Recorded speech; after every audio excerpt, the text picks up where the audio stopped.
everyone, this is Francesco Abbruzzino with the Rogue Rant, and today I want to talk about the open door policy, which opens the door up for draft of our women and our daughter, our wives, into the military. And what we need to do is basically follow what the Marine Corps leaders have said. Be careful what you wish for. And that's where they're covering the phony push for the women's equality in the ranks. The Senate Armed Service Committee, their members heard plenty of sobering testimony about the repercussions of opening combat jobs to females. And none should sicken Americans more than in the news that they're drafting our girls next, our daughters. 6,500 U.S. girls turn 18 each day, folks. And every one of them will be eligible for selective services if Obama gets his way. That's all but inevitable because you got Ashton Carter there, Ash Carter. His decision to ignore the advice of his military chiefs and bring women into the most dangerous and grueling roles in the services is what sparked this whole controversy. When the Defense Department removed the barriers for women serving all positions, it removed most barriers to drafting them as well. Pure equality would demand it, they say. The idea of purity probably sounds great until you're putting your daughter on the bus to go to boot camp.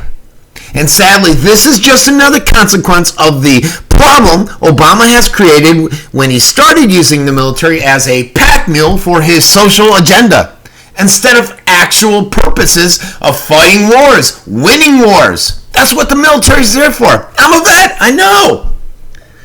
You know, he should have listened to the General Robert Neller. His branch put together an exhaustive survey about the serious problem of integrating women into the infantry, only to have it ignored by the president's political appointees. The research showed that it would devastate retentions and unit effectiveness, making the Marines less efficient fighting overall.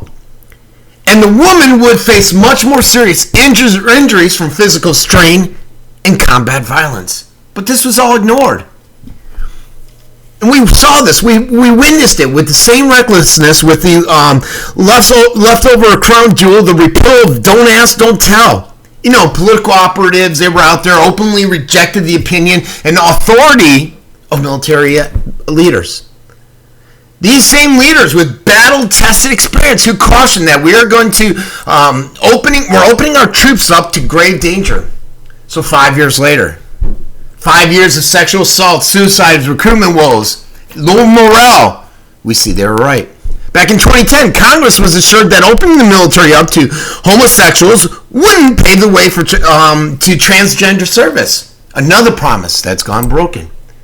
Yet still, we're supposed to believe the Pentagon and Obama when they say that throwing women into combat wouldn't lead to gender quotas, wouldn't lead to lower standards, wouldn't decrease our readiness. What kind of nation forces its sisters, its mothers, its daughters, its granddaughters out into a battlefield against their will? To me, that's not progress. Is it to you? It is at worst the kind of cowardice that we need to avoid. And what good is equality if it's only setting a woman, our daughter, up for disaster, for failure? I think the most pro-woman decision that America could have made is sparing them the policies that order them into harm's way. After all, look, I was in the military. Our job is to go out there to kill people, to break things. Every second of training is geared towards that ultimate end. It's not a plaything for social justice warriors and political hacks, especially those who have not and probably could not earn the title of Marine, Ranger, Sailor, SEAL the old-fashioned way. No, they need these new quotas. And remember, folks, nothing is greater than the threat of military than the administration in charge of it. This has been Francesco Abbruzzino with another Rogue Rant.